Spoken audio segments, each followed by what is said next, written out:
Miss Hobson? This is a shop, you know. We're not here to let people go without buying them. Well, I'll just have a pair of bootlaces, please. What size do you take in boots? 8, so I've got small feet. Does that matter to the lace? It matters to the boots. Sit down, Mr. Prosser. Yes, right. It's time you had a new pair. These uppers are disgraceful for a professional man to wear. What? Number 8 from the 3rd rank figure, please. Mr. Prosser didn't come in to buy boots, Maggie. I wonder what does bring them here so often. I'm terrible on bootlaces, Miss Hobson. You get through a pair a day. You must be strong. Keep a little stock of them. It's as well to be prepared for accidents. And now, you'll have boots to go with the laces, Mr. Prosser. How does that feel? Very comfortable. Try standing up. Yes, that fits all right. Up with the other one. Oh, no, I really don't want to buy it. Sit down, Mr. Prosser.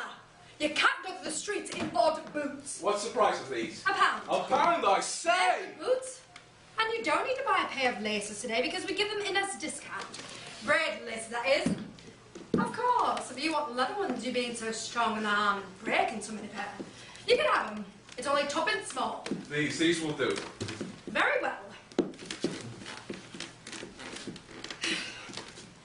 You had better have the old pair mended as well. And I'll send them home to you. With the bill. Well, if anyone had told me I was coming in here to spend £1, I'd have called them crazy. It's not wasted. Those boots will last. Good morning, Mr. Prosser. Good morning. Maggie, we know you're a pusher, salesman. You don't teach him to keep out of here a bit. He's too much time on his hands. You know why he comes. I don't tell me paid rent for coming. Pairless a day's not half enough. Coming in here and making sheep sounds at you. Sick the sight of him. It's all very well for an old maid like to talk, but if father wants to go courting, where else can Albert meet me? It's up here when father's out. If he wants to marry, why doesn't he do it? Courting must come first. It needn't. See the slipper with a fancy buckle on it to make it look pretty? Courting's like that molass. All glitter and no use to nobody. Maggie! Just going out for a quarter of an hour. Yes, father. Don't be late for dinner. There's the liver. It's an hour off dinner time. So then if you stay more than an hour at the Moonraker's Inn, you'll be late for it. Moonrakers? Who said anything? It's in his room. It'll be your own fault. Well, I'll be eating. Door on where, father? No! I'll sit down instead. Now listen to me, you three. I've come to conclusions about you, and I'll not have it. You hear that? Interfering with my goings out and comings in, the idea. I've a mind to take measures with a lot of you. I expect Mr. Heel is waiting for you at the Moonraker's, father. You can go on waiting. That moment, I'm discussing the rebellious females in this household, and what I say will be listened to and heeded. Those that have come on ever since your mother died. There's been a gradual increase of uppishness towards me. Father, I'm sure you have more time to talk after we've closed tonight. I'm talking now, and you're listening. Providence has decreed that you should lack a mother's hand at a time when single girls grow bumptious and must have somebody to rule. But I'll tell you this, you'll none rule me. I'm sure I'm not bumptious, Father. Yes, you are. You're pretty, but you're bumptious, and I hate bumptiousness like I hate a lawyer. And we take trouble to feed you. It's not bumptious that you not to be late for your food. Give and take, Father. I give and you take, and it's going to end. How much a week do you give us? That's neither here nor there. That moment, I'm on uppishness. I'm warning you. I take this more of you. That's private conduct. But Now I turn to public conduct.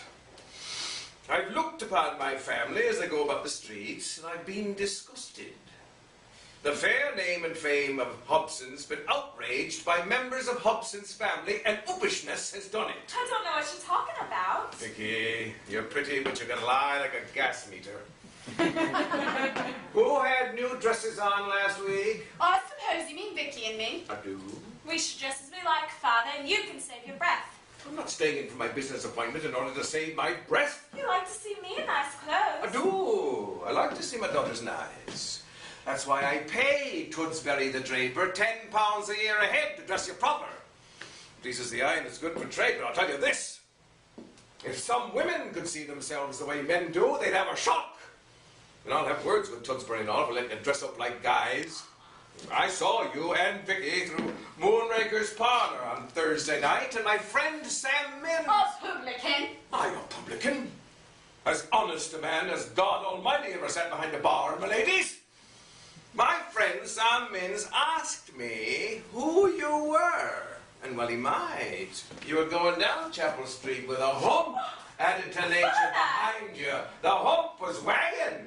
And you put your feet on pavement as if you had chilblains. Aye, stiff neck above and weak knee below. It's immodest. And it's not immodest, Father. It's the fashion to wear bustles. Now, the hell with fashion. Father, you are not in the Moonraker's net. You should open your eyes to what other ladies wear. If what I saw on you is any guide, I should do naught of kind. I'm a decent-minded man. I'm Hobson. I'm British middle class and proud of it. I stand for common sense and sincerity. You're affected, which is bad sense and insincerity. You're losing sense, and that's all it's to it. You understand me? Enough. Enough is that. Do you want us to dress like mill girls? No, nor like French madams neither. So in English, I say. We shall continue to dress fashionably, Father.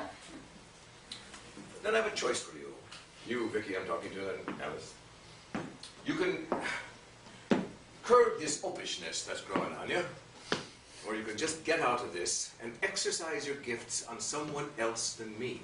You don't know when you're well off, but you'll learn it when I'm done with you. I'll choose a pair of husbands for you, my girls. That's what I'll do. Can't we choose husbands for ourselves? I've been telling you for the past 5 minutes you're not fit to choose dresses for yourselves. You're talking a lot to Vicky now, Father. Where do I come in? You? If you're dealing husbands round and I get one. That's a good one. You with the husband.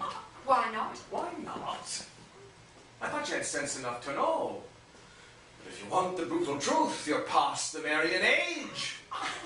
You're a proper old maid, Maggie, if ever there was one. I'm 30. Aye, 30 and shall. Oh. All the women can't get husbands. But you others now. I've told you, I'll have less uppishness from you, or I'll just shove you off my hands onto some other men. You can just go which way you like. 1 o'clock dinner, Father. Look here, Maggie. I set the hours in this house. It's 1 o'clock dinner because I say it is, not because you do. Yes, Father. As long as that's clear. I'll go. No, I won't. Mrs. Hepworth's getting out of her carriage. Good morning, Mrs. Hepworth. What a lovely day. Good morning, Hobson. I've come about those boots you sent me home. Ah, yes. Oh, they look very nice. Get up, Hobson. You look ridiculous on the floor. Who made these boots? We did.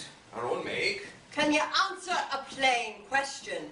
Who made these boots? They were made on premises. Ah, young woman. You seem to have some sense when you served me. Can you answer me? I believe so, but I'll make sure for you, Mrs. Hepworth. Tommy! Ah, you wish to see the identical workman, madam. I said so.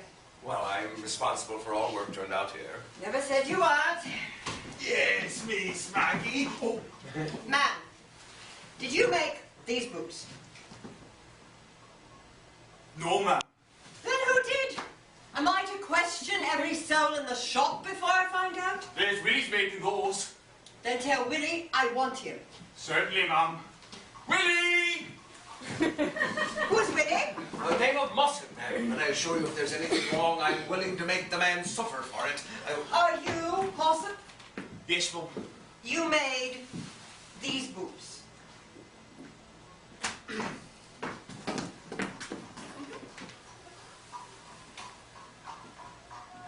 Yes.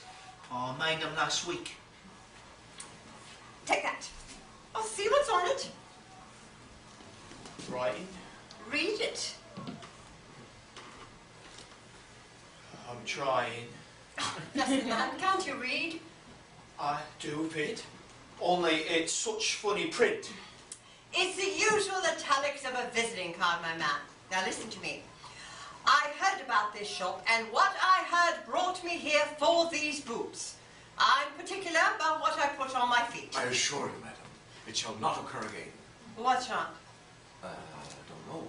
Then hold your tongue. Mossop, I have tried every shop in Manchester, and these are the best made pair of boots I've ever had. Now, you'll make my boots in future. You hear that, Hobson? Of course we shall, madam. Now, Mossop, you will not lose that card. I don't dare leave here to go to another shop without letting me know where you are. Oh, he won't make a change. How do you know? The man's a treasure, and I expect you underpay him. That'll do, Willie. You can go. Yes, sir.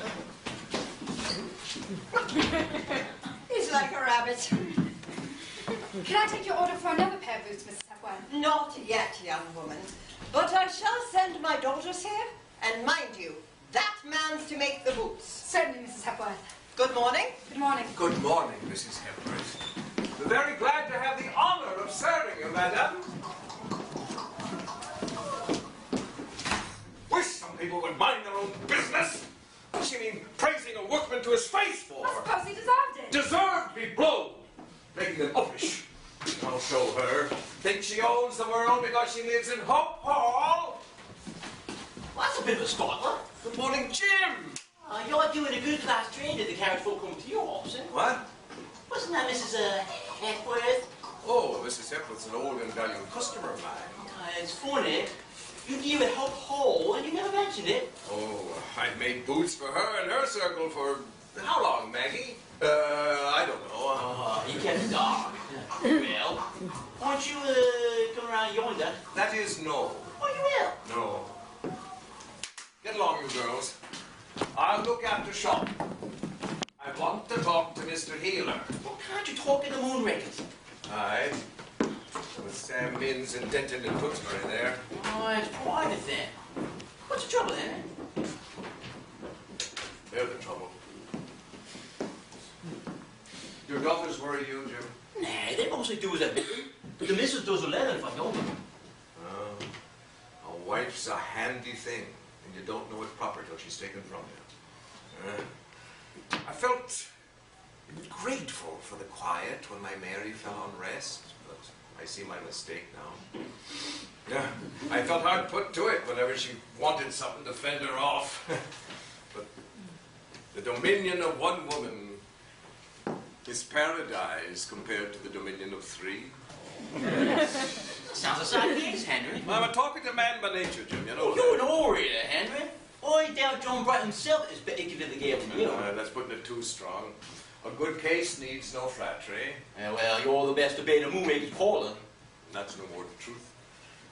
Yes, Jim, in the estimation of my fellow man, I give forth words of weight. In the eyes of my daughters, I'm a windbag. Nay, never. I am. They spurn my wisdom, Jim. They answer back. I've landed in a hole, a great undignified hole. My own daughters have got the upper hand of me. Oh, women are worse than men, forget above themselves. A woman's foolishness begins where man's leaves off.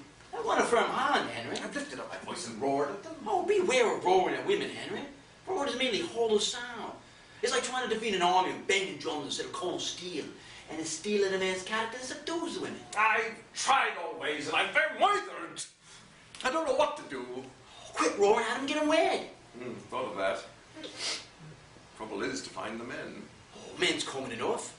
Are you looking for angels and britches? I want my daughters to marry temperance young men, Oh, you keep your ambitions within reasonable limits, Henry. 3 daughters to find husbands for. 2, Jim, 2. 2? Alice and Vicky are mostly window dressing in the shop, but Maggie's too useful to let go, and she's a bit on the ripe side for marrying, is our Maggie? Oh, I shouldn't do double her age. Still, leaving her out, you got 2. Ah, one'll do for a start. It's a thing I noticed about wenches. You get one marriage in a family and goes through the lot, just like measles. Well, you're looking for a man and you look one temperance. It's gonna cost you a bit, you know. Oh, get my hand down for the wedding, all right? One man like you'll need to do more than that. It's called settlements. Settlements? Why, you have to bait your hook to catch fish, Henry. Now, Mom, go fishing. Oh, but you said you I wanted to. changed my mind. I had a fancy for a bit of peace, but there are some luxuries a man can buy too, dear. Settlements, indeed. I had a mind of mine. You keep on there, Jim. I'll rub along and chance it. Settlements, indeed. You saved their keep. They work for that, and they're none of them big eaters. And the wages. Wages? You think I pay wages to my own daughters? I'm not a fool. It's all off. From the moment you read the word settlements, it was dead off. Let's go round to Moonrakers and forget there's such a thing as women in the world. Shop, shop! Just going out, Maggie. Dinner's at 1, remember. Dinner will be when I come in for it. I'm master here. Yes, Father. 1 o'clock. Come on, Jim. Dinner at 1:30, girls. We'll give him half an hour.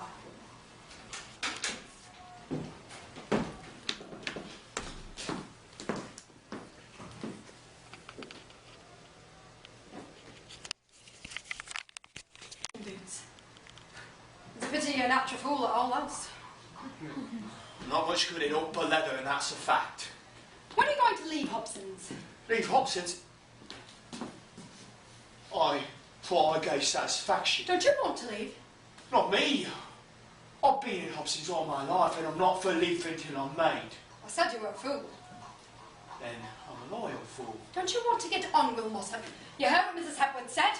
You know the wages you get, and you know the wages a bookmaker like you could get in one of the big shops in Manchester. Nay, I've been fearing more in them foreign places. What keeps you here? Is it the people? I don't know what it is. Used to being here. Do you know what keeps this business on its legs? 2 things. One's the good boots that you make that sell themselves. The other's the bad boots that other people make, and I sell. We're a pair, Will Mossop. Yeah, one there in the shop, Miss Maggie. And you're a marvel in the workshop.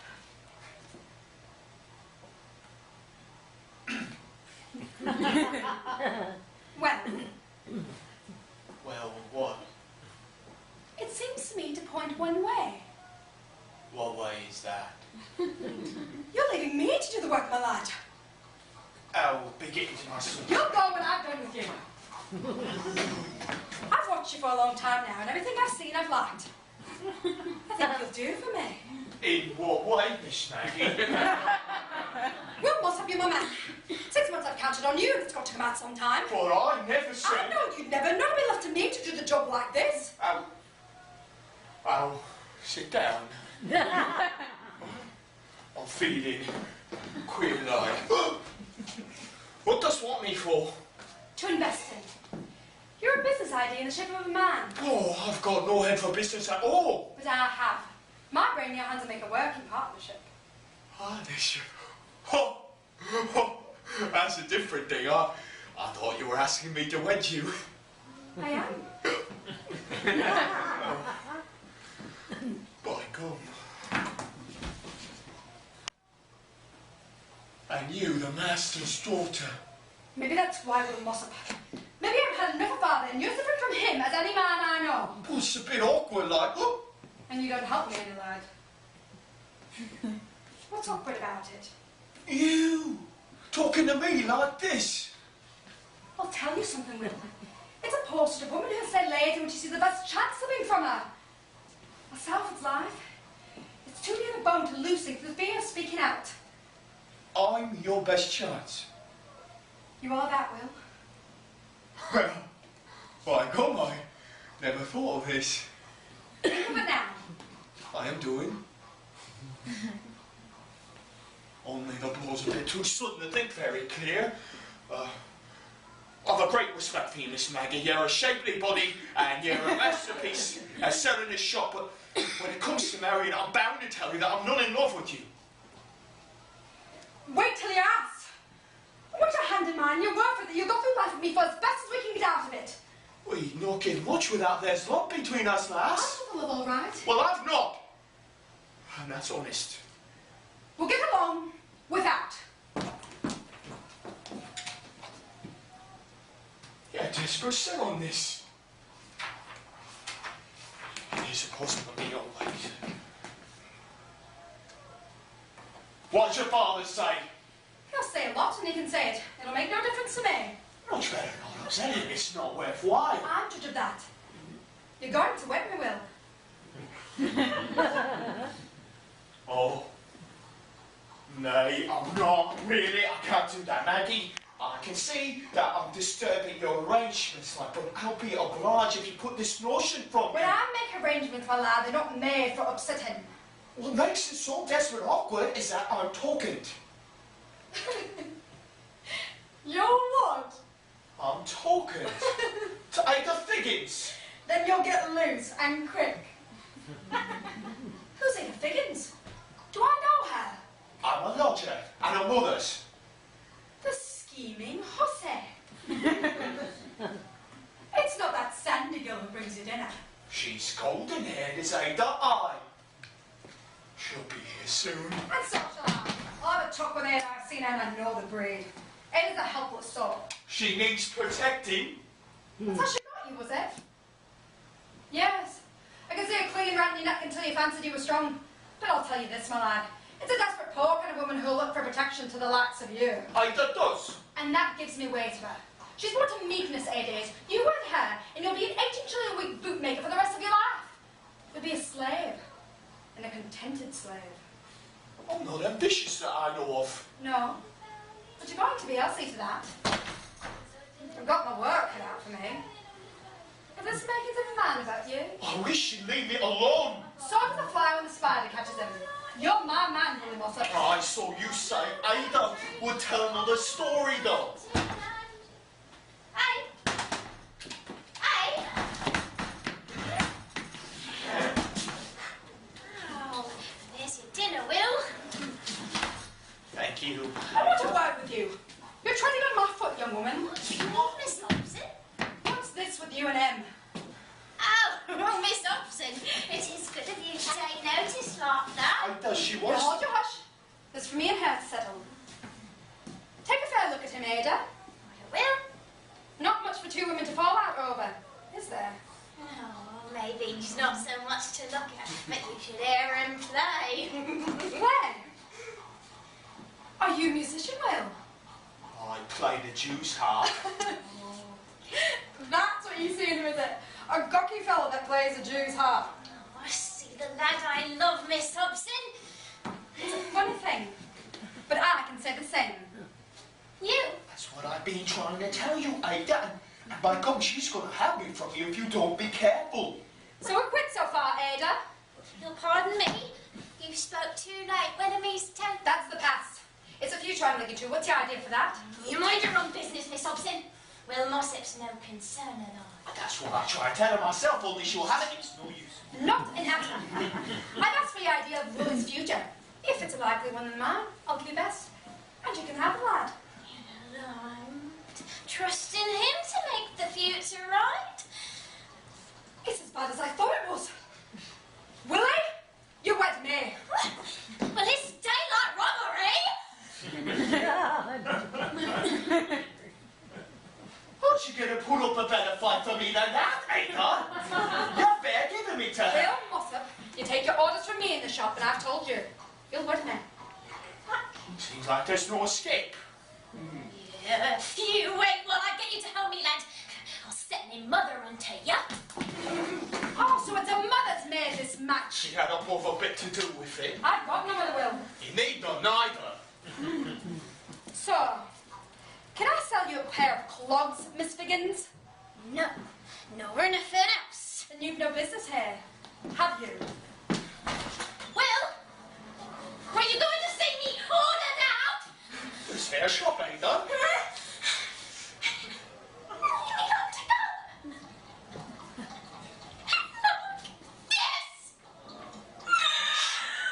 She means it, Ada. It's cruel hard. It comes to a parting, it's got to part sudden, and no whispering about it. No, I'm not whispering. And I'm not parting neither. But he'll be putting out with me. Mama says about him. Will not. I'm telling you, you'll come home tonight to a thickie, huh? I really rather with Ada, Maggie, if it's all the same to you. Why? Because of her mother. She's a terrible rough line to her tongue, has Mrs. Figgins. Are you afraid of her? Yes. You needn't be. Yes, but you don't know her. She'll draw me till I'm black in the face when I go home tonight. You won't go home tonight. Not go? No. You've done with lodging then. You'll go round to Tubby one goes when you knock off work, and Tubby will go round for your things at Mrs. Figgins. I'm not to go back there. Never, no more. No. It's like an happy dream. Maggie, you do manage things. And well, Tubby's there. You can go around and see about putting the bands up for us too. Bats? Oh. I'm hardly used to the idea You'll have 3 yet. weeks to get used to it in. Now, you can kiss me well. That's forcing things a bit, you know. It's like saying I agree to everything a kiss is. Yes. And I don't agree yet. Come along, do I tell you, Will? Now, with them here, Yes. I couldn't. What's the matter with Willie? He's a bit upset because I've told him he's to marry me. Is dinner cooking nicely? You're going to marry Willie Mossop. Willie Mossop. You've kept it quiet, Maggie. You know about it pretty near as soon as Willie does himself. Well, I don't know. I know. And if you're afraid to speak your thoughts, I'm not. Look here, Maggie. What you do touches us, and you're mistaken if you think I'll own Willie Mossop for my brother-in-law. It's supposed to be some disgrace in him. Yes, father, if there's disgrace. And look at me. I'm hopes of marrying Albert Prosser till this happened. You'll marry Albert Prosser when he's able. And that'll be when he starts spending less on laundry bills and hair cream. Well,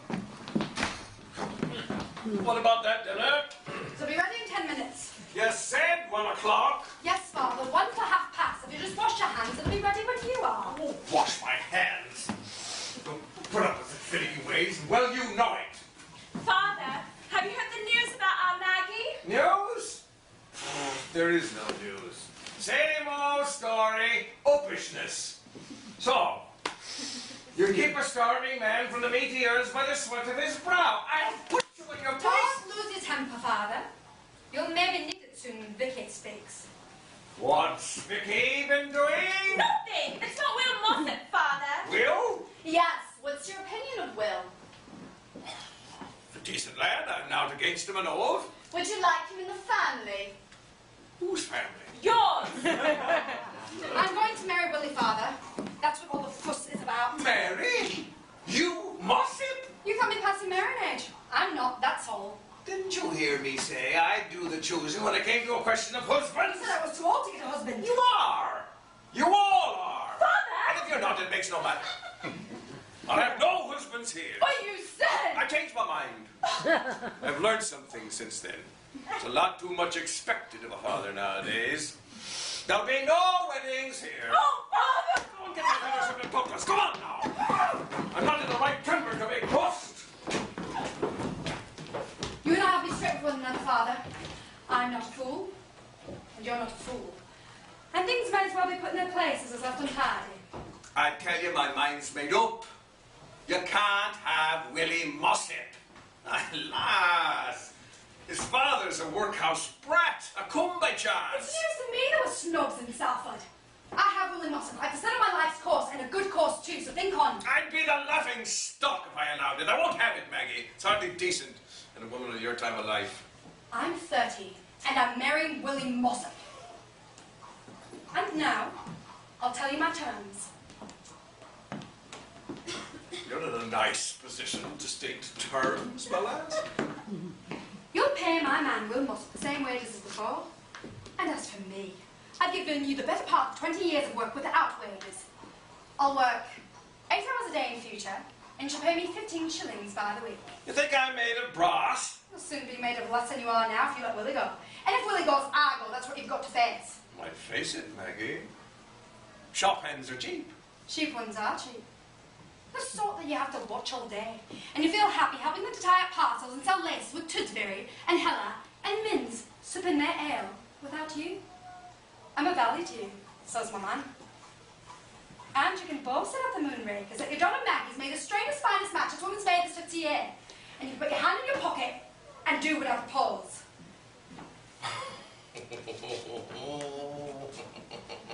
I'll show you what I propose, Maggie.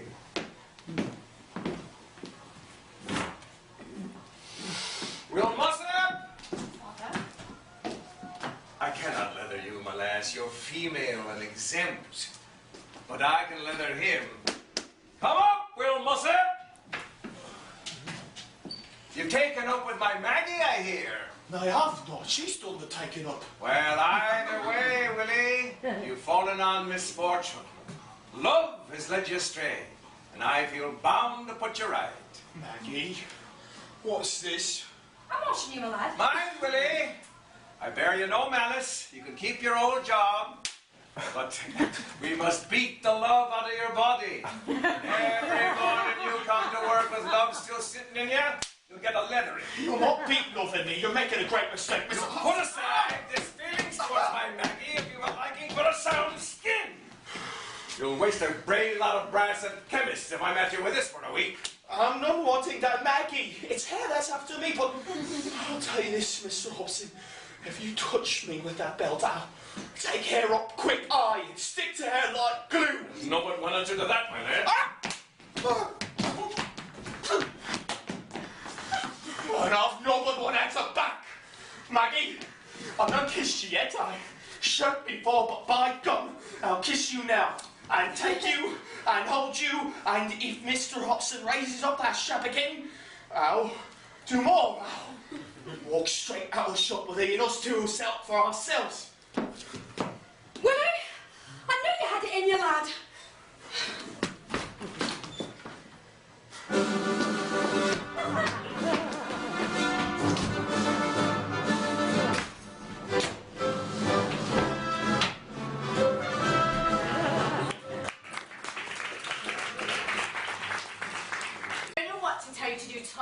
Well, there's nothing in it all to sort on, Miss Alice. We're whooped up. Well, Father's out and I can't help you. He'll play old Harry if he comes in and finds us doing out in the workroom. Then do something when I'm stopping you. You're not telling me neither. And I'm supposed to take me orders from the shop. I don't know what to tell you to do. Nobody seems to want any boots made. The high-class trade has dropped like a stone this last month. Of course, we can go on making clogs for stock if you like. Then you'd better. You know, a spot for selling clogs won't pay the rent, let alone the wages. What clogs are your orders, Miss Alice? You suggested it. I made the remark, but I'm not a rash man. And I'm not going to be responsible to the master with his temper so naughty and all since Miss Maggie went. Hobsy, what would Miss Maggie have told you to do? But I'm sure I couldn't tell you that, miss. But I don't recollect things being as slack as this in her time. You don't help us much for an intelligent foreman. When you've told me what to do, I'll use my intelligence and see it's done properly. Then go and make clogs. Them's your orders. Yes. Thank you, Miss Alice. I wonder if I've done right. That's your lookout. I don't care. It's Father's place to be here to tell him what to do. Maggie used to manage without him. Oh yes, go on. Blame me that the place is all 6s and 7s. I don't blame you. I know as well as you do that it's Father's fault. You have to spend more time looking after his business instead of spending more time with Emmett the Moonrakers. But you need to be snappy with me about it. I'm not snappy with myself with these figures. I can't get them right.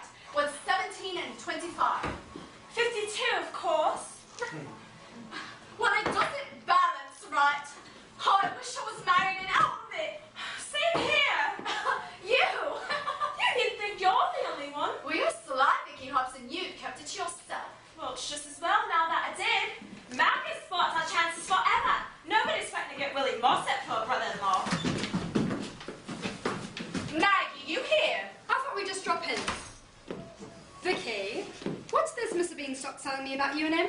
If he's told you, I suppose you know. Well, she got it out of me, Vicky. I don't know that it's any business of yours, Maggie. You never get no farther with a by yourself than when I hear father's carrying on. That's your fault. Yours and his. Leave that alone. I'm here to help you if you have my help. Well, that's very kind of you, Miss Maggie, I must say. Your father has turned very awkward. I reckon he'll change. Has your young man been in here this morning, Alice? My young man, he's not Albert Prosser? No. Do you expect him? He's not been here, Swatty, since you and Willie... Since when? Since she made him buy the pair of boots he didn't want. I see. He didn't like paying for taking pleasure in our shop. Well, if he's not expected, somebody must go for him. Prosser, Pilkington and Prosser. Solicitors at Bexley Square. That's right, isn't it? Yes, Albert said Prosser. Ah, quite a big man in his way. Then will you go fetch him, Mr. Beanstalk? Tell him to bring the paper with him. You're ordering folk about a bit. I'm used to it. It's all right, Vicky. Is it? Suppose father comes in and finds Albert and Freddie here. He won't. He's beyond his time already. I know. You must have worried father very badly since I went to Alice. Why? Go on and tell them, Mr. Beanstalk. Ah, all right. Well, the fact is, Mr. Hobson won't come because he's at our place just now. At your Cohan warehouse, what's father doing there? He's sleeping, Vicky. Sleeping? Yeah, well, you see, we've a cellar trap in our place that opens up into the pavement. And your father, well, he wasn't looking very carefully where he was going, and he fell into it. Fell his father hurt? Well, he's snoring very loudly, eh? But no, he's not hurt. No, he fell soft on some bags. Now you go for Albert Prosser. Is that all we're to be told? It's all there is to tell until Freddie's seen her solicitor. I'll not be long. Don't. Have a job here for you when you get back. I don't know what you're aiming at, Maggie, but The you are difference not... between us is that I do. I always did. It's a queer thing you're aimed at. I've done uncommon well myself. And I've come here to put things straight for you. Father told you to get married and you don't share. He changed his I mind. don't allow for folks to change their minds. He made his choice. He said get married and you're going to. You haven't made it easier for us, you know. Meaning Willie. It wasn't my fault, Miss Vicky. Really, it wasn't. You call her Vicky, Will. No, he doesn't. He's in the family or going to be. And I'll tell you this, if you want your Freddie and if you want your Albert, you'll be respectful to my Willie. Willie Mossop was our boot hand. He was. And you let bygones be bygones. He's as good as you are now. And better. No, come on. Better, I say. They're shop assistants. You're your own master, aren't you? I got my name wrote up on the windows, but I don't know so much about being master. That's his business card. William Mossop. Practical boot and shoemaker, 39 Oldfield Road, Salford. William Mossop, master bootmaker. That's the man that you're privileged to call in his Christian name. Aye. I'll do more for you than allow you to call him in his name. You both of you can kiss him for your brother Wanatabe. Hey, Maggie, I'm no great hand at kissing. I've noticed that. A bit of practice will do you no harm. Come along, McKay. But Maggie, a shop of your own. I'm waiting, Vicky. I don't see that you're to drive. You hold your hush. But however did you manage it? Where did the capital come It from? came. Will stand still. She's making up her mind to it. Just as lief not put her to the trouble. You'll take your proper place in this family, my love. Trouble or no trouble. I don't see why you should always get your way. It's just a habit. Come along now, Vicky. I've got a lot to do today, and you're holding everything back. It's under protest. Protest, but kiss.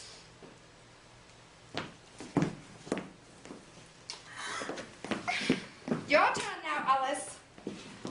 I'll do it. If you'll help me with these books, Maggie. Books. Father's put you in my place. Yes. Then he must take the consequences. Your books aren't my affair. I think you might help me, Maggie. I'm surprised at you, really, Alice, I am. After what you've just been told. Exposing your books to a rival shop. You ought to know better. Will's waiting. Into kiss and hearty now. Very well. There's more to kissing nice young women than I thought. Don't get too fond of it, my lad. Well, I hope you're satisfied, Maggie. You've got your way again. And now perhaps you'll tell us if there's anything you want in this shop. Hey, are you trying to sell me something? I'm asking you, what's your business here? I've told you once.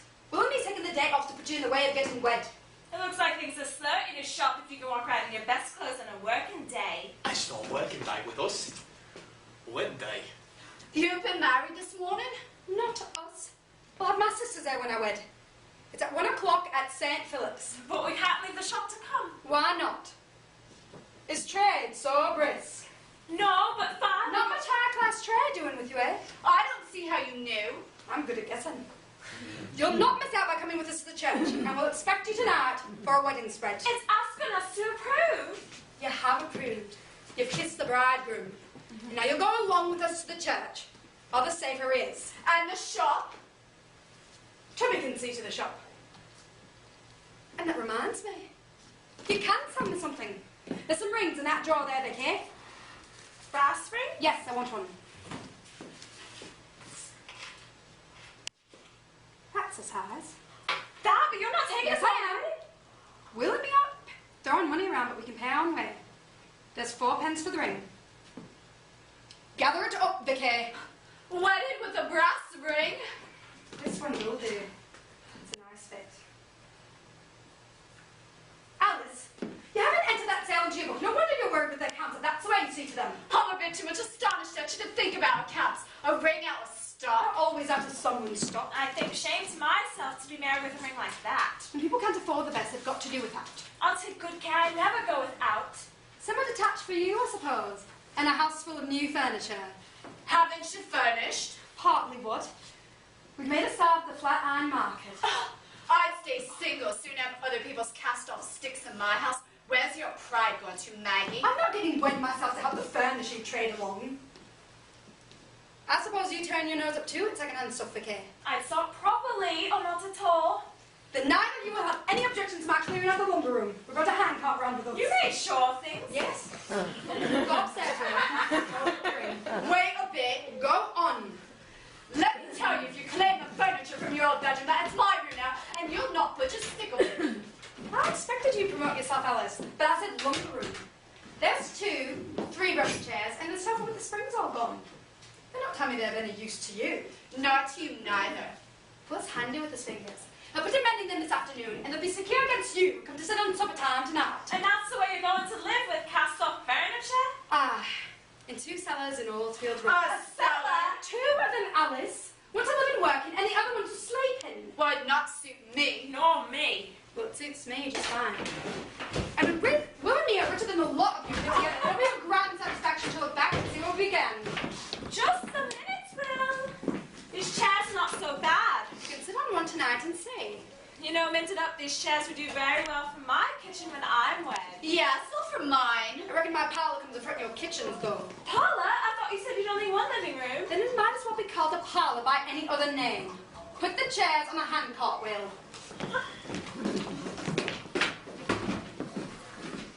And as for your kitchens, you've none yet. And if you want my plan for you to work, you just remember that all I'm taking off of you is some crippled old stuff that isn't yours.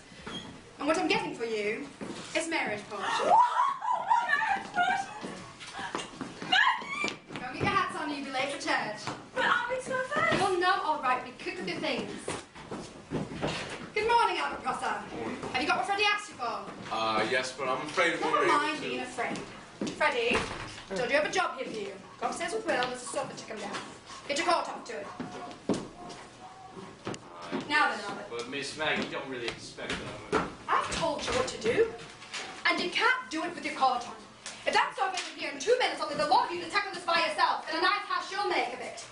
All right, Maggie.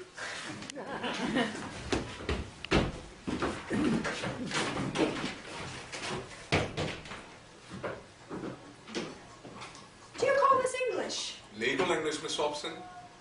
I thought it was the sort that we talked in Lancashire. What is it when you've got behind the whereases and the sads and to wits? It's what you told Freddie to instruct me. Action against Henry Horatio Hobson for trespass on the premises of Johnson Bainstock and Company, Cohan merchants of Chapel Street, Salford, with damages done to certain Cohan bags caused by falling on them, and further damages claimed for spying on the trade secrets of the aforesaid J.B. & Co. Well, I'll take your word for it that it means I shouldn't have thought it. But I suppose lawyers are like doctors. They speak a secret language of their own, so if you get a letter from one lawyer, you've got to take it to another just to get it read. Just like a doctor sends you to a chemist with a rigmarole that nobody else can read, so they can charge you what they like for a drop Take her around the corner. I made this out to your instruction, Miss Hobson. I'm far from saying it's good law, and not begin on going into court with it. Nobody asked you to, won't go into court. Open that door for them, Albert.